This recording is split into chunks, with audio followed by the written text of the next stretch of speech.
It's Archeage 101, the 2019 edition. My name is Jalan, and today we're going to do part 2 of the specialty currencies video. Now in part 1, which just linked above, we talked about gold, credits, guild stars, loyalty, and I touched on blue salt bonds, and I gave you the reference link for that video. Today we're going to start off with Vocation Badges. Now Vocation Badges were added by XL Games a couple of years ago to help alleviate the gold sink for gatherers, farmers, loggers, and animal husbandry specialists. Everything that those individuals did came from the seed and sapling merchant and the livestock merchant, and they were just having to invest gold to do anything. What this created is a situation where the higher priced seeds were continuously going to be rare on the auction house, kept prices higher, and really kind of made it not fun for people. Had to, always investing your gold, and you really couldn't get a good return on investment. So instead, what they did is they created the Vocation Badge system. Now, if you're doing anything in the harvesting section of your proficiencies, and there's an entire video on that that's going to discuss all that, you are going to passively generate Vocation Badges. Now, it's not going to be one for one. You're not going to generate enough Vocation Badges harvesting seeds to continuously rebuy seeds. But if you do some tasks like mining or fishing that don't require Vocation Badge input, you'll eventually find yourself with a stockpile. For example, you can see that I have 269,000 Vocation Badges. This comes from doing a lot of fishing and mining. It also, and from gathering, harvesting, anything from a currency purchased seed from this merchant. But it also comes from doing my family quests. You get a big chunk of Vocation Badges from each of the family quests that you do. And then when you're a patron, that multiplies. So you end up with a pretty sizable chunk. You'll also pick them up from residence dailies. And you'll find that when you do your residence dailies, you will pick up a good chunk of them. You'll also find that just doing your daily login use labor is going to give you about 1,500 plus your patron bonus. So pretty easy to stockpile Vocation Badges. But now what do you do with them if you're looking to make some gold? Well, remember, it's ABC. Always be checking. I've shown you guys on my live stream.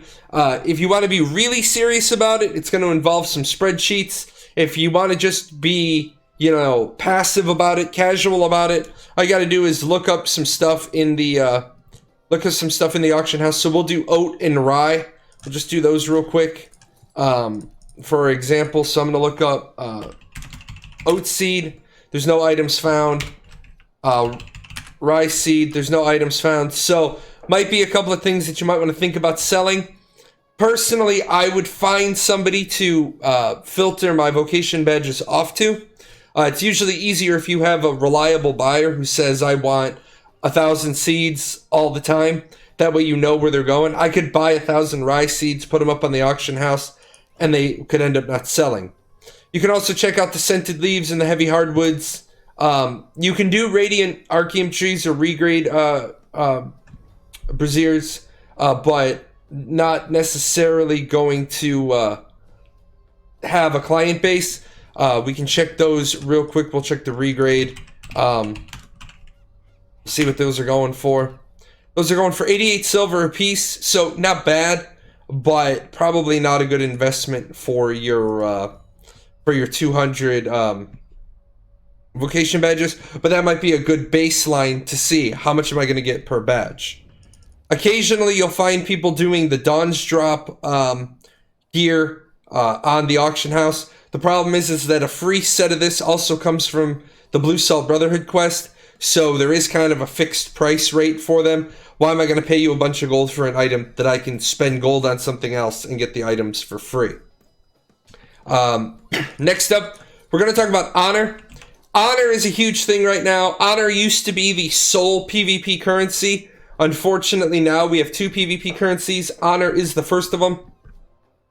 So what I'm going to refer to honor as is the open world PvP currency. I'm also going to refer to it as the event combat currency. What I mean by that is you're going to get honor at Crimson Rift, Grimgrass Rift, Abyssal, Luska's Base Invasion, Fortress, Miss Marrow, Kadam, Whalesong, Ages. Those are events. None of those events have anything to do with PvP. Well, Miss Song has a little bit to do with PvP, but all those other events, no PvP involved. But you're also going to get honor for killing people in the open world. So it gets a little bit confusing. All right, now if you need gold and you want to sell honor doing it, one of the things that you can do is you can sell right off the bat. You can sell these Cryptic Lucky Scrolls. Very first item in the auction house. Gonna bring that up. And you're gonna see this is a major reason why people do so many alt-age events trying to accumulate honor. These sell pretty reliably. I mean, they're not selling in huge numbers, but since they take 25,000 honor, it takes a bit to accumulate them. You're gonna get about 1,000 gold for it. Personally, I wouldn't go that route. You're gonna see most of these things. Most of the things in the honor shop are gonna be bind on pickup. I think that we could get rid of a lot of alt age if we, we just bind out the rest of the items. You're gonna see that the Cynthium stones are not a bad way. A lot of people also run alts in all those events to accumulate the 15,000 honor they need in order to get bound radiant Cynthium stones. Pretty easy way to flush out your costume without having to go through a expensive method of investing a lot of gold and prestige. And then, of course, people are doing them for the Luna Gems, because they can get the Luna Gems and make their gems with it, not use their honor for it. And you can break these Luna Gems down and get the Gale or get the Luna Gems that you need to upgrade them. Everything else is bound for the most part. The Mournstones aren't. So I really don't understand why half the things are bound, but not everything's bound.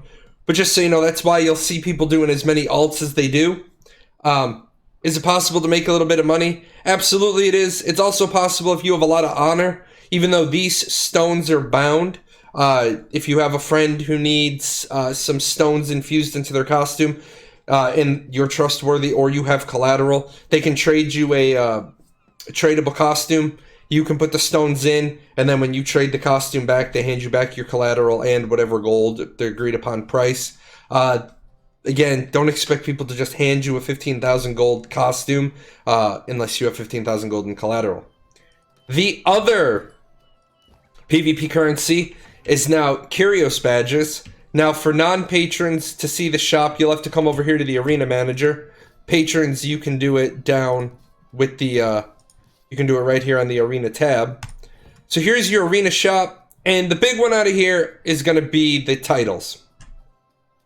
I've said for years, I told people when honor was flowing like wine, I said, hey, get your titles. Your titles are going to give you free stats. Back used to be able to get all the way up to the general title in honor. Free 25 stats across all of the, all 5 attributes. I mean, that's better than any piece of gear you're going to get for the total breadth of stats you're going to get. Now the Immortal token is going to still give you 25. It's going to give you 3% critical rate. It's going to give you 300 resilience. So it's really not bad. If you need your costumes, you need your wrapped undergarments, this is one way to get them. And then the instruments no longer really needed. I mean, if you absolutely feel you need one, just to let you know, it's 1,000 badges. That's going to be a bit of a time-consuming process. And then you can pick up other little bits and pieces. The Cloaked Migration Talisman, the Migration Scale. I mean, these are all things that you can get out of here. I definitely wouldn't recommend that for the average person. Unfortunately, I hate talking about alt-age things. I hate contributing to the alt factor. But what a lot of people do is they queue against their alts to go up in the rankings. And then they use their alts to pick up like combat scrolls or goblets of honor. Pretty shady thing to do. And then you've got the 10,000 badges for the turtle token. That's what I'm working on, but it's just a novelty for me. I don't really recommend the Turtlecraft boat, only because it's slow and not going to really be competitive against the Noans. Where do you get them? You can only get these in arenas. They call them Kyrios Badges. They might as well just call them Arena Badges. You can only get these through the arenas. However, I don't want to say only, because occasionally they'll throw something in the cash shop that has Kyrios Badges in it. So, just so you know that one. Next up is going to be Guild Prestige. Now, I did cover Guild Quests in a video that linked at the top. Guys, I do apologize for cross-linking to videos, but I don't want to waste time, and I don't want to make you guys sit through the same stuff twice. But real quick, I'm not going to talk about the quests themselves, but you come in here to your guild, you come in here to your missions, you open these up, you do these, you're going to get Guild Prestige. That's how you get it. What you're going to use it for, the Prestige Shop. Here's another way to get your basic costumes if you need it. In the Hiram Gear video, I talked about to quill or not to quill. If you don't need anything else out of the Prestige Shop and you're just accumulating it, you don't need gold to sell the Missigance crystals. You can always use quills. I just forced a piece with 4 crystallizations. I don't know if I would have worked out better. I didn't have to use any honor. I had scrolls sitting around. Might have been better off using RuneScribe quills. Is there any money to be made out of the Prestige Shop? There is Missigance crystals you can sell on the auction house. They're only 10 a piece, so we'll look at these real quick. So 10 prestige each, gonna get you 10. We're gonna get you 11 gold, 12 gold. So not bad, considering that, you know, you're gonna accumulate quite a bit of prestige every day just knocking these out. People ask me all the time, what about the hidden crates? Still, don't use the hidden crates. They are a total gamble roll. You might get a serendipity stone. Most of the time, you will not. You'll get a serendipity stone shard, and then you're stuck with a bunch of bound bits and pieces that you can't do anything with. Make sure that we cover everything, little nitty-gritty bits and pieces. Specialty currency known as golden tokens. You can get one of these by finishing one of the title quests. These are used in the cash shop, last page in award. You got your golden tokens. You also get these when you buy the credit packs for real world money. Obviously, I'm not going to endorse that or recommend that, but you can pick up quite a few bits and pieces, a couple of mounts. If you're trying for those mount titles, this actually works out well. You do one of the mount titles, you get the golden token, then you can use the golden token to pick up another one of the mount titles. The multi-purpose workbench isn't a bad thing. Generally, you can find one in a house that's on public. If you want to be able to do absolutely every single piece of crafting at your house without having to run around, it's a pretty good item. And then if you do the credit pack 3 times or twice and you get the achievement key, then you can get yourself a free wrapped rampage. I wouldn't call it free. A complimentary would probably be a better word. So not a really common specialty currency, but it is there. And then finally, I didn't have anywhere else to throw leadership, so I want to throw leadership right here. Leadership, for the most part, is only going to be relevant towards heroes. I am going to do an entire section on heroes, but the Reader's Digest version is doing things like Crimson Rift, Gimgrass Rift, Miss Marrow, Aegis, Whalesong, Luskas, giving thumbs up or getting thumbs up, or the new hero quests. All of those things are going to grant leadership. Why does the average person care about leadership? You have to have leadership in order to vote. You have to have leadership in order to be a hero. So right now I have 501 leadership. I'm not really playing Archeage to play. I'm playing to research and make these videos. I would have to I'd have to have at least 2,300 leadership in order to be a hero candidate. If I don't want to be a hero candidate, I can still get my leadership so that I can vote. Voting gives you a labor or a voter's reward box, 1 labor boost to 500, 10 Guild of Stars, 10 pots of honorable victory. Each one's going to be 100 honor. So you're going to get 1,000 honor from being a voter. Not a bad deal. Also helps you control who gets into office. And that is it, guys. That is Archeage 101 Specialty Currencies Part 2. Wanted to get this done. Wanted to get it cut. Not sure if I'm going to have it ready in time for my usual timeline, but, feeling good today. Got a video cut. I'm going to be doing a video live during my show, so that's going to be an interesting twist to see if we can time save and do Archeage 101, the 2019 edition, while live on Twitch. If we can pull this off, it's going to be a huge time saver. If you guys need help, questions, comments, concerns, complaints, ironic musings, hit me at Jalon #0001 or join my Discord if you're a lost player who needs a place to ask questions. I do have a lot of people that are willing to help you, mentor you, give you answers you need. I stream 3 times a week, Mondays, Wednesdays, and Fridays. I was thinking about the times. The times may shift a little bit, but for right now, I'm going to leave the times where they are. The reason why the times may shift a little bit is I have 55 hours between my Monday and my Wednesday show, but I only have 38 hours between my Wednesday and my Friday show. It's cutting into my ability to research that next show and have it good for you.